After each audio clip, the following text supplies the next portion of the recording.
Hello everyone. We're going to start how to add text to images today in Adobe Photoshop. So we're going to start with opening it up an image from Photoshop. So you do File, Open, and then navigate to an image that you might want to edit. Open up this park image for me. Enlarge it just a little, fit it to the screen. Okay. A little bit low resolution, but that's okay for what we need to do right now. So the first thing we're going to do is we are going to select the type tool over here to the left. Obviously this is how to add text to images. So we then want to, in the text options bar, set a font family, font style, size, alignment, and color for the text. So look up here, font family. I'm okay with Myriad Pro.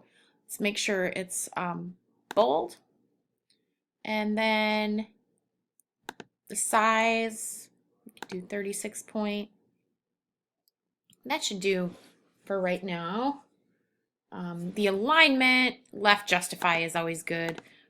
I don't really like to mess around with alignment too much in Photoshop. It's there just to, I believe it defaults to left alignment anyway. So next, select an anti-aliasing option from the anti-aliasing pop-up menu. If it comes up, and ours didn't, so drag on the image to draw a text box. So I'm going to do that. When you're satisfied with the size of the box, release the mouse. So I'll just go ahead and do this. And then you can see that I now have a rather large cursor blinking, meaning my text is going to be a little bit big. Drag on the, or click in the text box you've created and type to add text. So I'm just going to do Parkside Retreat. Of course, you can change the size of it if you'd like. What I just did was select all by doing a Control A or a Command A, and then I did a Shift Command. I did a Shift Command greater than symbol. Less than, greater than allows me to incrementally change the size of the title text that I'm working in. Okay, so that's adding text. The next is modifying text by using the character and paragraph panel. For example, choose Window, Character, go to Window, Character, and then you get the character panel that pops up. Apply changes to the text. So for example, I need to have it selected in order to do that, but maybe I wanted this to be the vertical scale or the horizontal scale. Sometimes you can tweak it just enough to make it look just a little wider. And then of course I'd have to shrink it down a little bit more to make it work inside that text box. Okay. Applying changes like font style set to bold or not bold in our case, since we didn't have it bold before. Maybe we go to medium. And then small caps is selected. Maybe we do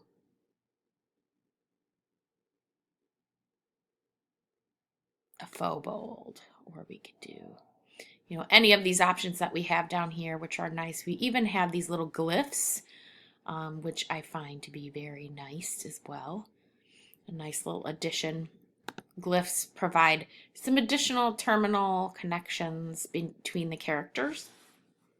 And then modifying text by the paragraph panel, you would go to, that was the character panel, a little introduction there, but then modifying text via the paragraph panel, we'd have the options such as indentation. We can indent, if we're doing multiple lines of copy, we can indent the left margin, indent just the first line.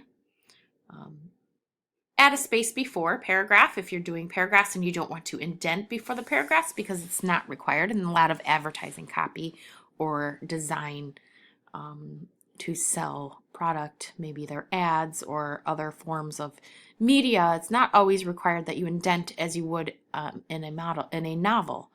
The grammar requirements are a little bit different. And then, you've got your center alignment, your right alignment, your justified alignment. Of course, multiple lines of copy would change that. I allow it to default to the left, left aligned text.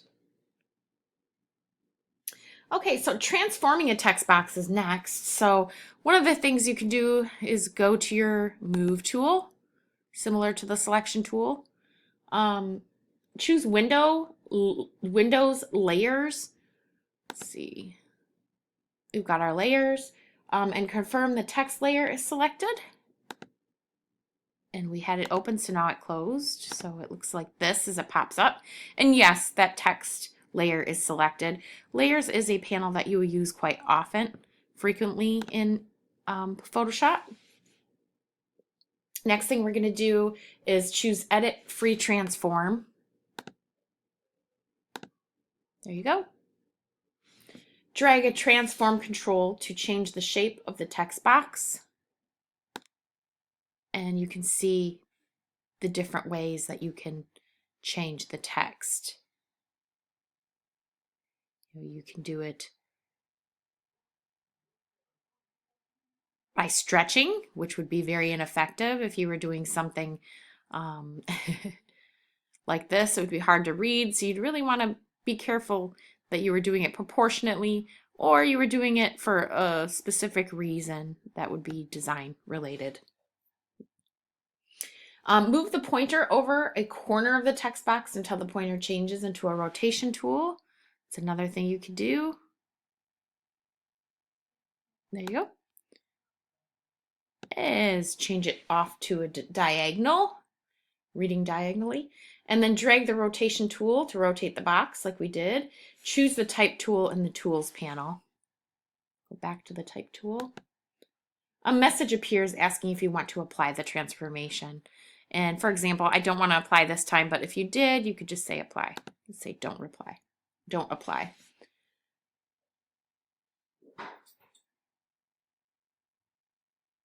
Okay, and then click in the text box.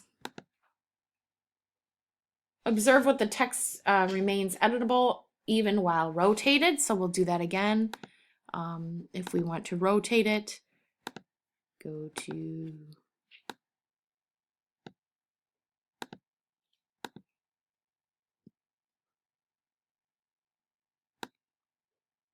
rotate it, click, it's applied. If you click back into this, you can still edit the type. Parkside Retreat. Okay, and now we're going to move on to warping the text. So to warp text, we're going to select the type tool. We are going to select the text that you wish to warp. We'll warp the whole entire thing. And then click the Create Warp Text icon from the text options bar.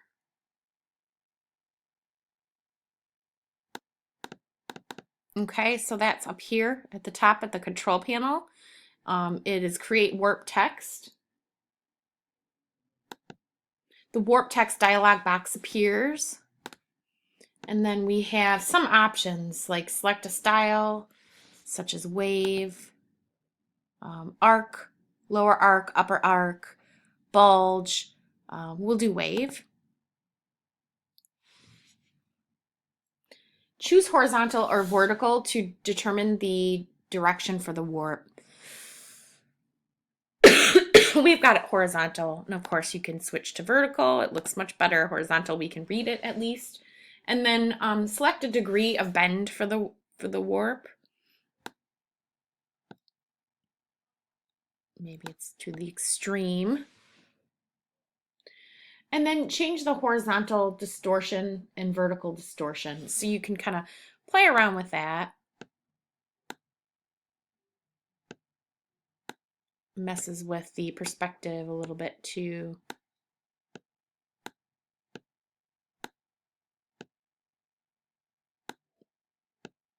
Yep. Okay, and then click OK to apply.